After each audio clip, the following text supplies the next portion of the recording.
So thanks everybody for coming to, I guess technically lecture number 18, although we seem to screw up every year with when the breaks are. So instead of 22 lectures this year, we're actually doing 24. We've done a lecture during each week that there's a break because we've scheduled a class seemingly each time there's a break. And so we've had a couple of occasions in the 3 years where we've done the same topic for 2 lectures. And today, in essence, is part 1 of Cannabis and the Law. In our information, it's a break today, so thanks everybody for making it here, online or otherwise, but everything is being filmed and put up on YouTube later, which allows us to do a number of things, including, as I was saying earlier, over the years, hopefully build up a library as we talk about various topics at times within the subjects that are brought up. So today, I hope to focus as much as I can on the Supreme Court of Canada decision of 2003 here in Canada that is of primary importance for recreational users, I must say, and is what needs in some sense to be challenged, I think, at the lower court level in order to have these laws overturned. So we've got to start from scratch, but I'll build up to that. I won't talk a lot about US law. I will touch upon it in my PowerPoint presentation. So I'm going to try to today actually breeze through my PowerPoint presentation and then focus on the Supreme Court decision. And in a way, today is kind of a build up to next week's lecture, where I plan upon focusing the recent trial of the Vancouver Island Compassion Society, the other medical distributor in town, who had an individual get busted with over 900 plants a few years ago, and the trial just came to a conclusion, hopefully, I think, for many people, earlier this month. I think the appeal date it will be over sometime early next week, and so hopefully I will be here talking about the case with no appeal being filed. That's what we expect. I'm trying to invite the individual, Matt Barron, to come to the lecture next week if possible, so we'll see if that can happen. But anyway, yeah, so 2 parts on cannabis and the law. I don't want to dive too much into the history of Prohibition. I do a specific lecture on the history of Prohibition. And in talking about the law, I don't want to talk specifically about law breakers and such.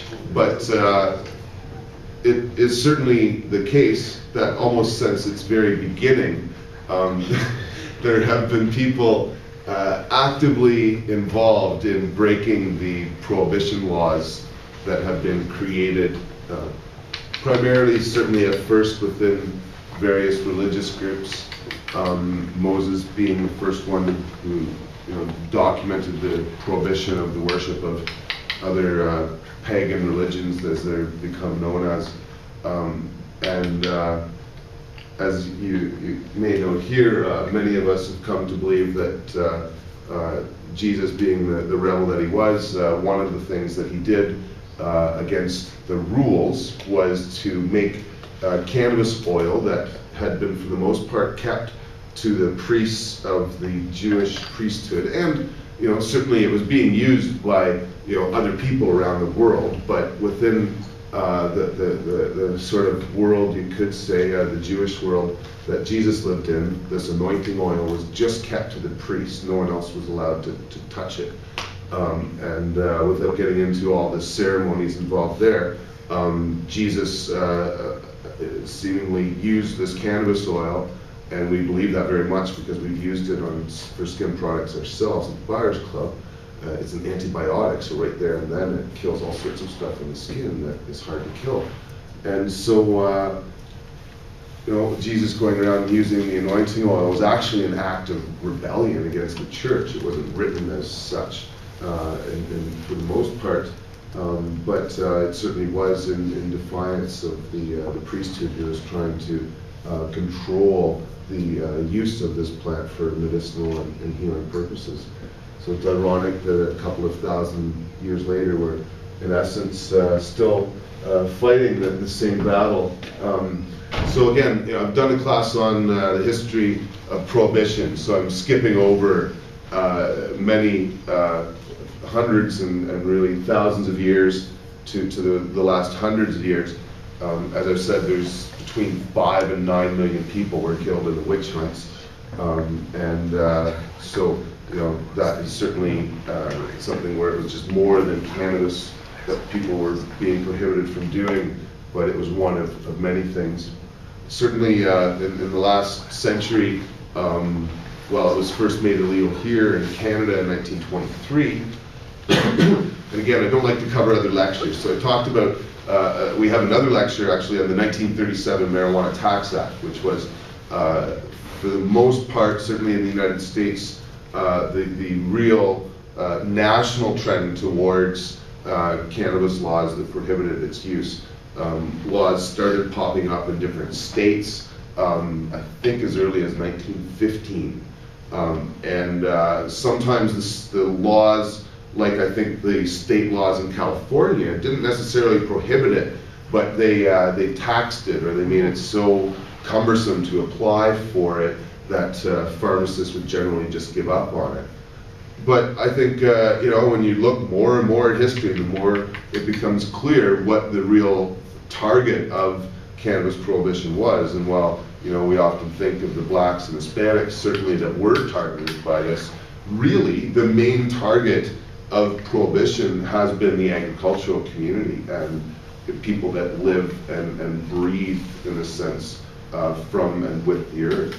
And I think that couldn't be more apparent when you look at the actual first person who spent jail time for growing and selling cannabis.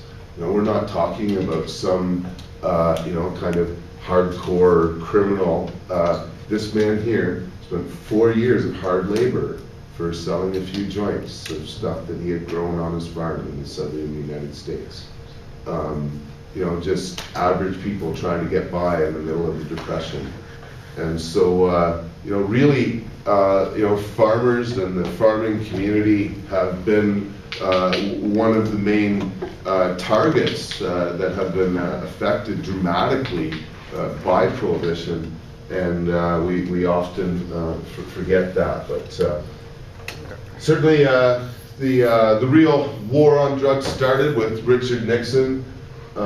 And I think it was 1971 that he coined the phrase, and it really reinvigorated some of his political career. But for the most part, as we've come to know, it's been a complete and absolute failure. But really through the 60s there was a relative amount of freedom that was enjoyed, not perfect freedom in any sense, but in 1971, the war on drugs was really brought to a new level, and cannabis laws in Canada and around the world were really brought up.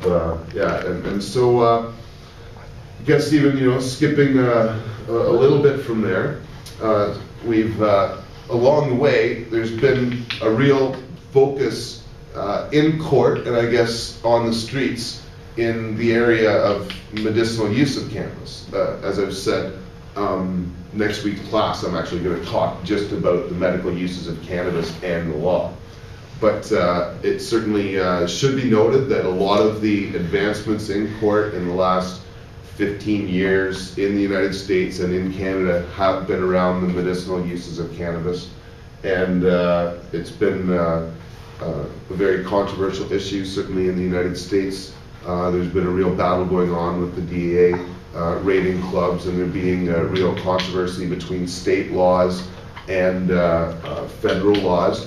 And a lot of different states have created laws that allow for either medicinal use or have decriminalized it. And I brought a picture here. This is our friend Joanna McKee.